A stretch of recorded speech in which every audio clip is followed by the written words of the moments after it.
Peace and love, family. I'm Brother Frank, and this is U.S. Political Prisoners and You, brought to you by the Northeast Political Prisoner Coalition and EPPC. Today, we're talking about the March for Mumia, a very important march that is occurring now. It's actually on day 6. I participated on day 1 to represent the Northeast Political Prisoner Coalition. I think it was very important, very inspiring, especially because we're still mourning the transition of our beloved political prisoner, Imam Jamil Amin, a brother who was down for a long time in terms of fighting for our self-determination. He should not have died in prison. It's just a reflection on our collective work. I know me, I had to look at myself and ask myself, uh, am I doing enough? Did I do enough when I knew that he had 10 months to live? Did I make as many people aware about his situation? Did I try to contact enough people to, you know, bring about a favorable outcome, which would have been him coming home to be amongst his family, his comrades, and being taken care of, appreciated, letting him know that he was not forgotten, that we did as much as we could to fight for him. But those are ideas that will continue to circulate in my head as well as the collective. There was a meeting, emergency political prisoner meeting. Some great ideas got spoke about and it got shared. And I think that's important to come out of those situations more committed, more convinced that you have the responsibility, or rather we have the responsibility to not let our political prisoners die in prison. So the March for Mumia is very important. It's powerful. It's covering over 100 miles. That's significant. It's important because what it does is propaganda. It's presenting the idea to masses of people, to our common people, and letting them know that there are political prisoners. There's a prisoner by the name of Mumia Abu Jamal who's completely innocent, who's been in prison for more than 40 years, and he needs our help. He needs our support.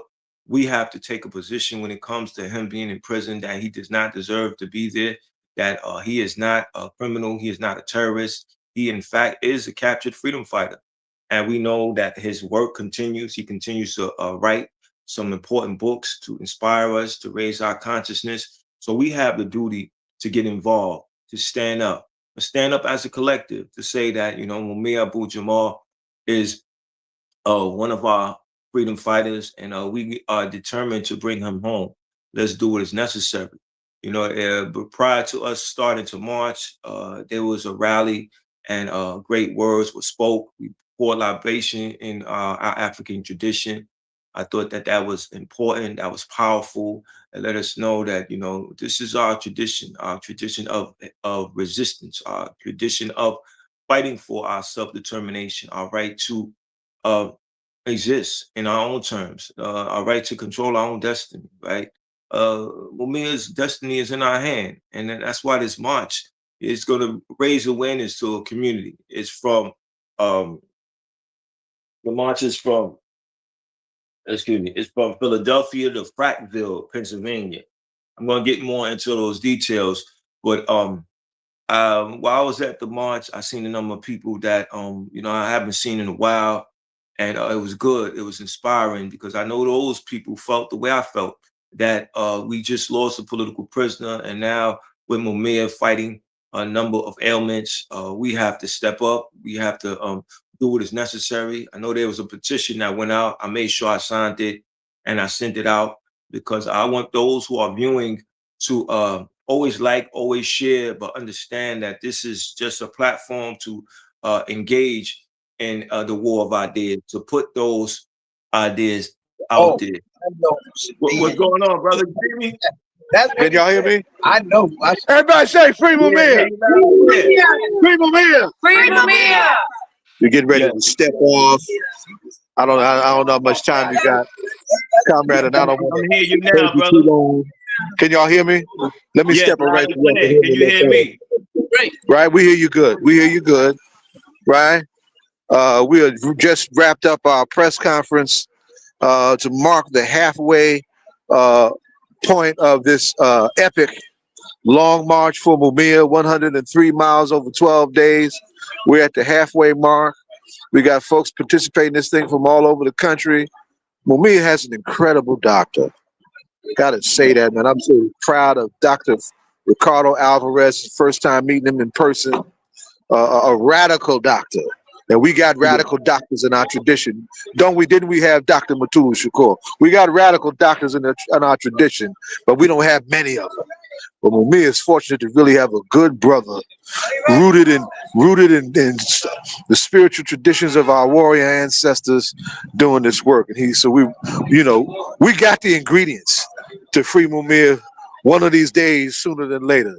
Let me just say several things very quickly. Today is December 3rd, the anniversary of Malcolm's epic debate in Oxford, and tomorrow is the anniversary of Fred and Mark Clark's assassination.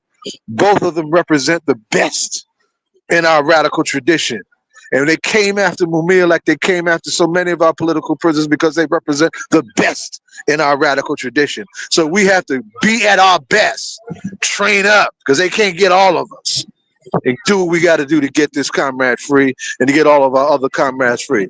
We were not going to have another Imam Jamil El Amin on our watch. We can't allow that. We got to turn it all the way up and make sure that absolutely does not happen again. I can't tell you how angry I am. I haven't even been able to put into words in a proper way for his family and the organization, just how angry I am and how we lost Imam Jamil.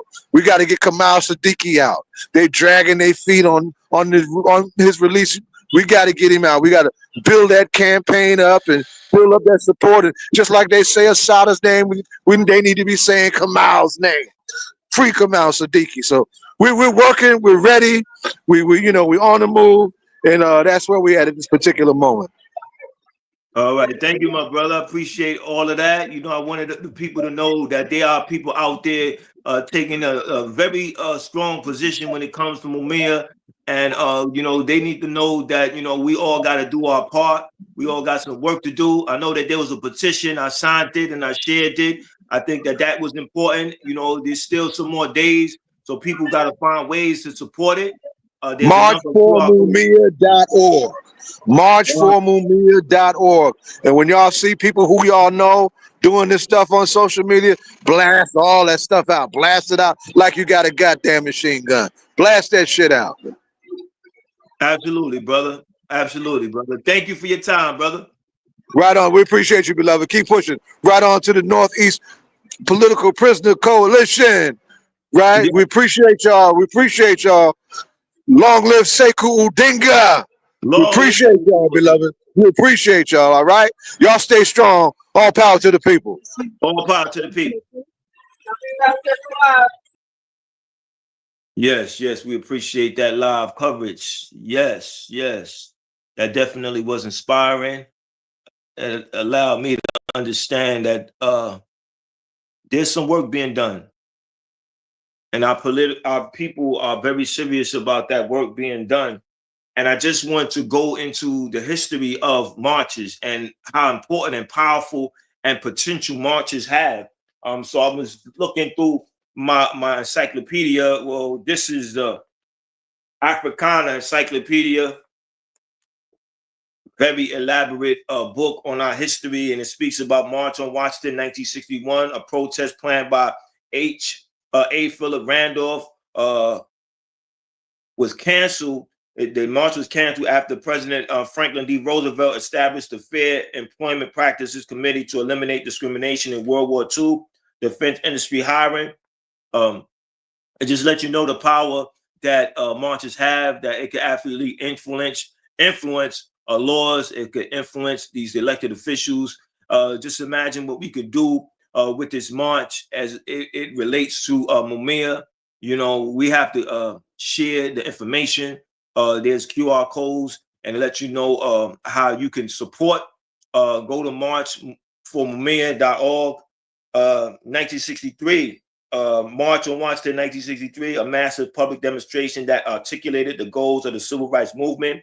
The 1963 March on Washington attracted an estimated 250,000 people for a peaceful demonstration to promote civil rights and economic equality for African Americans. Participants walked down Constitution and Independence Avenues.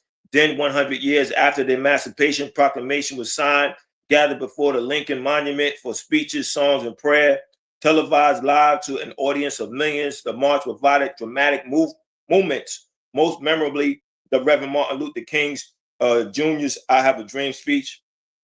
So we're looking at that, and we looking at the fact that these marches, these demonstrations of solidarity, right? It was solidarity over because people decided that they're going to be somewhere, they're going to carry out a particular, they're going to do what is necessary.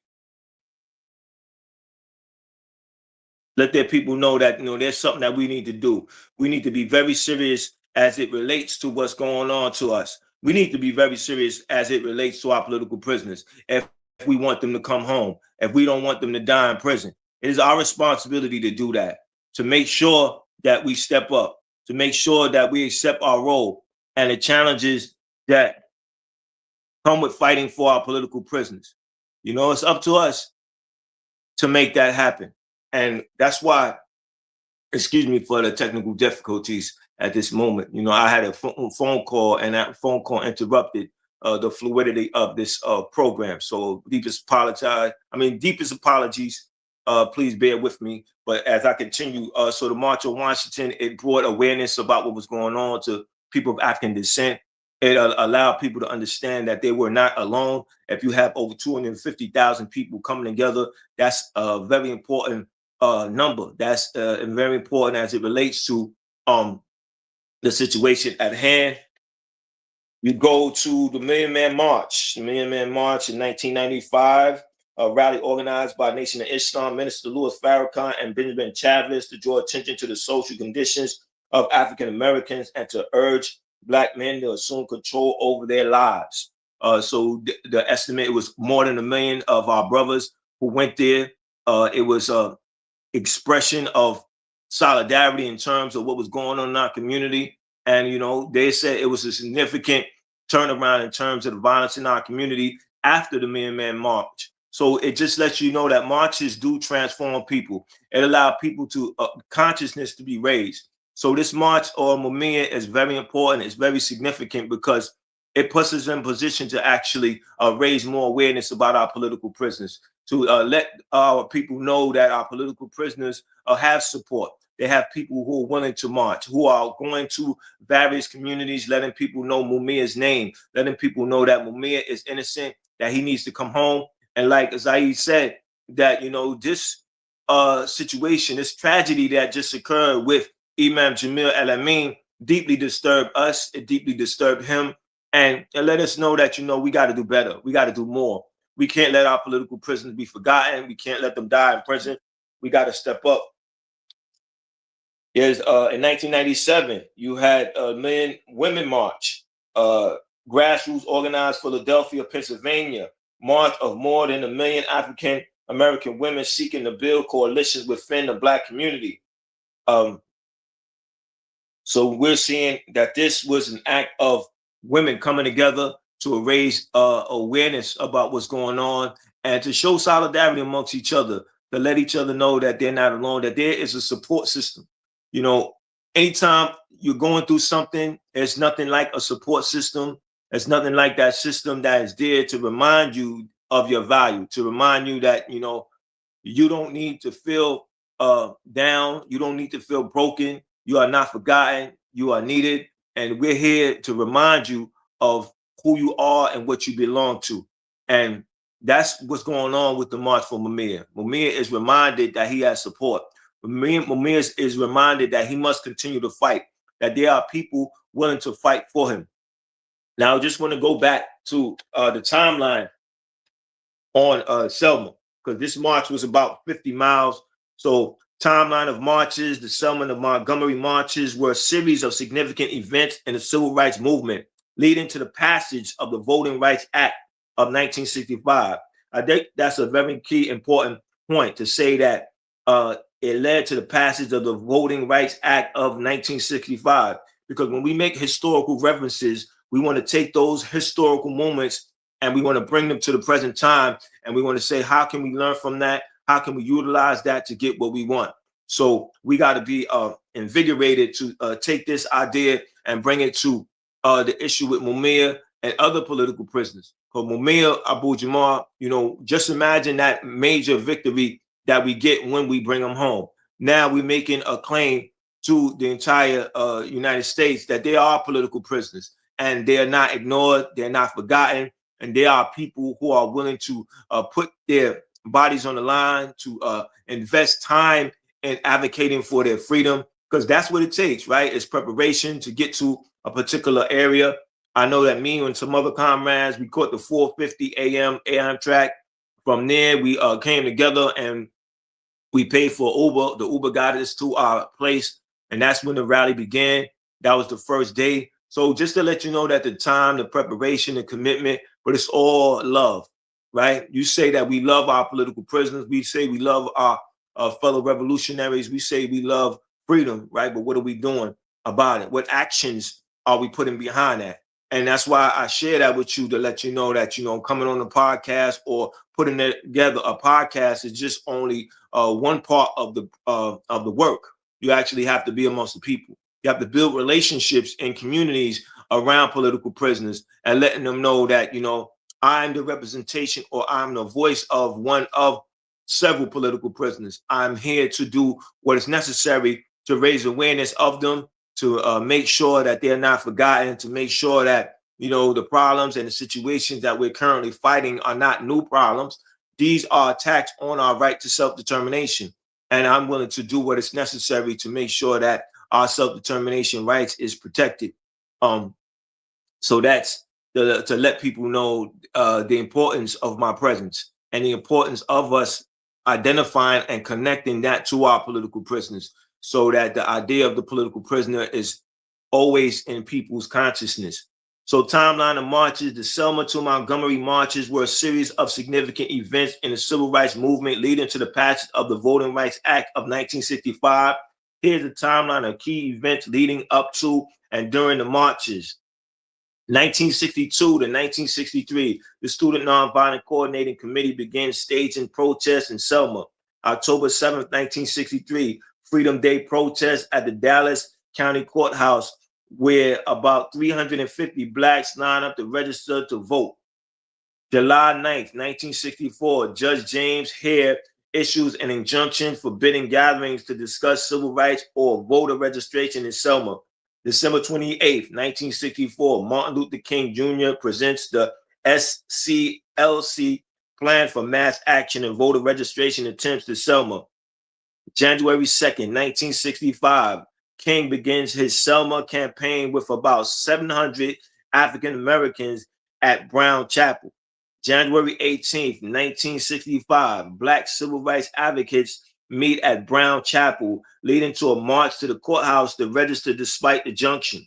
March 7th, 1965, the first Selma to Montgomery March begins, led by SNCC Chairman John Lewis and Reverend Hosea Williams. March 9th, 1965, the second march becomes a demonstration known as Turnaround Tuesday. March 21st, 1965, the third march departs from Brown Chapel AME Church, leading to further violence and protests. These events highlight the ongoing struggle for civil rights and the determination of African Americans to fight for the rights and the end of racial discrimination in the United States. So it's an ongoing process. The marches is ways to raise people consciousness, to transform people, to have more people involved.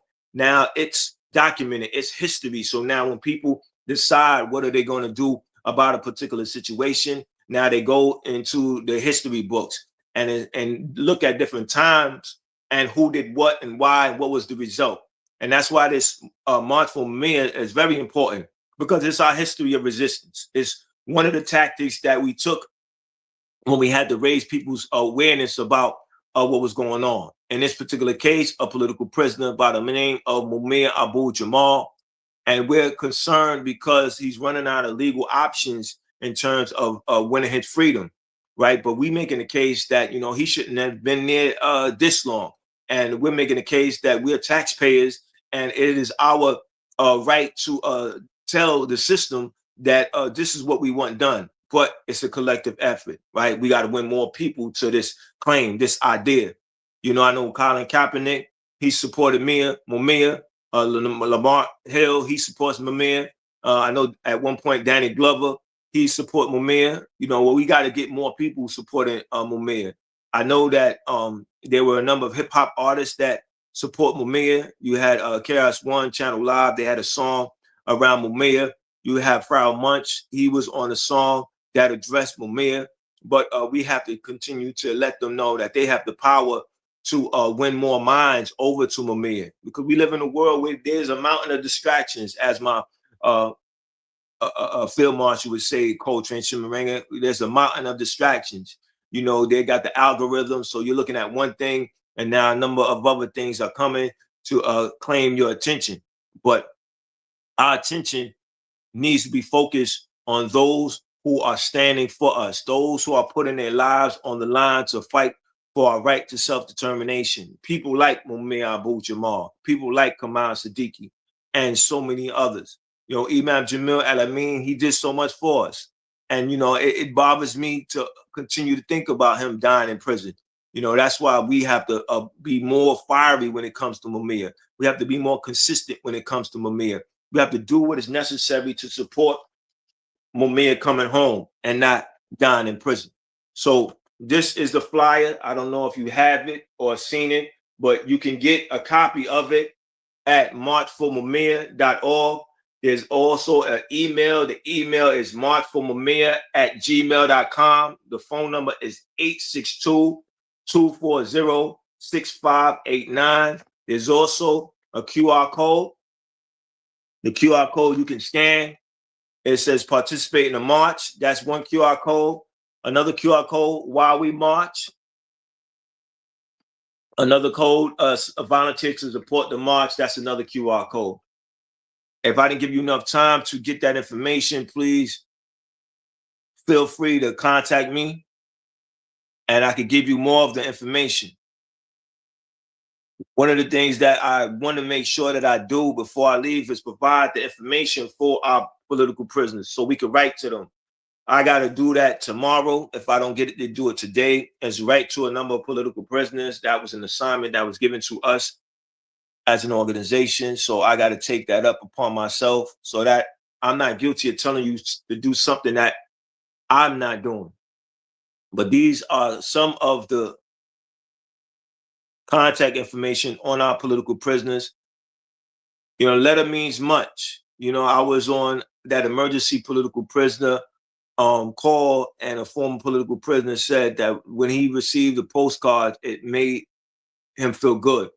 It made him realize that he was not forgotten. So imagine what this march is doing for Mumia. It's letting him know that after all these years and all these efforts to bring him home, that people have not given up on him. That they realize that his fate lies in their ability to organize and organize well. And I think that that's what we have to relate to one another. That you being here, you participating in this march. Obviously, all of us have different situations, so we all can't participate at the same capacity. But yet and still, if we find a way to support the march, you know, that is part of that collective effort. You know, all soldiers ain't going to be on the ground. You know, some soldiers are going to be somewhere else, given a specific assignment. And it's that collective effort. We all need to be respected equally for what we're able to give. So please like, please share, please subscribe. Please let everybody know about the petition that's going on. And if you missed the petition, please contact me at my phone number so I can give you the petition, so I can share with you. And we could continue to have dialogue on the march and how we can support it, how we can do what is necessary to bring Mumia home. So let me go through the details of the march. The march it started on November 28th and it ends December 9th. It's from Philadelphia to Frankville, Pennsylvania. Day one was from Uncle Bobby's Cafe and Books, 545 Germantown Avenue, Philadelphia. Miles Park, 303 Germantown Pike, Lafayette Hill. That's where the march was going to. So day two, that was on Saturday, November 29th, from Miles Park, 303 Germantown Pike, Lafayette Hill, to Macaton High School, Eagleville. Day 3, that's Sunday, November 3rd. That was from Manhattan High School, West Germantown Pike, 1001 Freebell Mill Road, Eagleville, to Limerick Township Building, Limerick. Day 4, Monday, December 1st, that's from Limerick Township Building, 346 West Ridge Pike, Limerick, to Wawa, Douglasville. Day 5, Tuesday, December 2nd, from Wawa, 10 Maplewood Drive, Douglasville, to Duncan Reading. Day 6, Wednesday, December 3rd, from Duncan, 2458 Perkiomen Avenue, Reading, to Crossroads Family Restaurant, Reading. Day 7, Thursday, December 4th, from Crossroads Family Restaurant, 4643 Pottsville Pike, Route 61, Reading, to Perry Restaurant, Shoemakersville. Day 8, December 5th, from Perry Restaurant, 11 Bellevue Avenue, Shoemakerville, to Russo Pizza Den, Benjamin Franklin Highway. Day 9, Saturday, December 6th, from Russo's Pizza Den, 1353 Century Turnpike, Orwigsburg, to Muhammad Ali's Deer Lake Training Camp. Day 10, Sunday, December 7th, from Muhammad Ali's Deer Lake Training Camp, 58 Sculpts Hill Road, Orwigsburg, to Schuylkill County Courthouse, Pottsville. Day 11th, Monday, December 8th, from Schuylkill County Courthouse, 401 North 2nd Street, Pottsville, corner of Laurel Boulevard and North 2nd Second Street side, to Burma Road and Moria Road, Frackville. And the last day is day 12, Tuesday, December 9th, from Burma Road and Moria Road, Burma Road and Moria Road, Frackville, to SCI Manoy Corrections Facility, 301 Moria Road, Frackville, Pennsylvania. So it's very detailed to let you know what's happening, where they're going to be, at what particular time. If you need additional information, let me know. And on the front, it says urgent. Mumia Abu Jamal is in imminent danger of permanent blindness. He requires urgent surgery and treatment for diabetic retinopathy. Every day of delay increases the risk of irreversible damage. We cannot allow the Pennsylvania Department of Corrections to slow walk Mumia into blindness. Join the march to demand justice for our elders and an end to medical neglect. Justice for all political prisoners, free them all now. Justice for Mumia Abu Jamal, bring them home now. So that is the call. We must accept our role. We must do what is necessary to make sure that Mumia is not the next political prisoner that died in prison. We must take a very strong position when it comes to this particular act.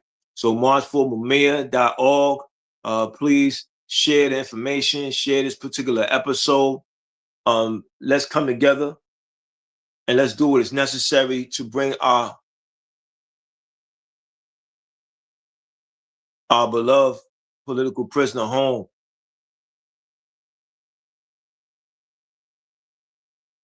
You know, we got some serious work to do, and I appreciate those who are tuned in right now. Let's stand together, solidarity. Please share with as many people as possible. If you need my information, I provided it right here. If you need some additional information, or you want to know how you can support, maybe it's make a donation, maybe it's conduct something in your own community. I always tell people, utilize community centers. They are to serve the interests of the community. One of the community interests should be recognizing our political prisoners, those who have been on the front line, those who sacrifice so much, and those who, because of their sacrifice, are currently in prison. We need not ignore them. We can't let them die in prison. There's always some work that we can do. So do your part. Support the March for Mumia. Go to marchformumia.org. Share that with as many people as possible. If you're a person of faith, share that at your house of worship. Make sure those who are responsible for putting together those particular schedules regarding your time that you meet, that they address our political prisoners, that they address Mumia Abu Jamal. All right, y'all. Peace and love. Y'all know the call, free them all. Don't let political prisoners die in prison.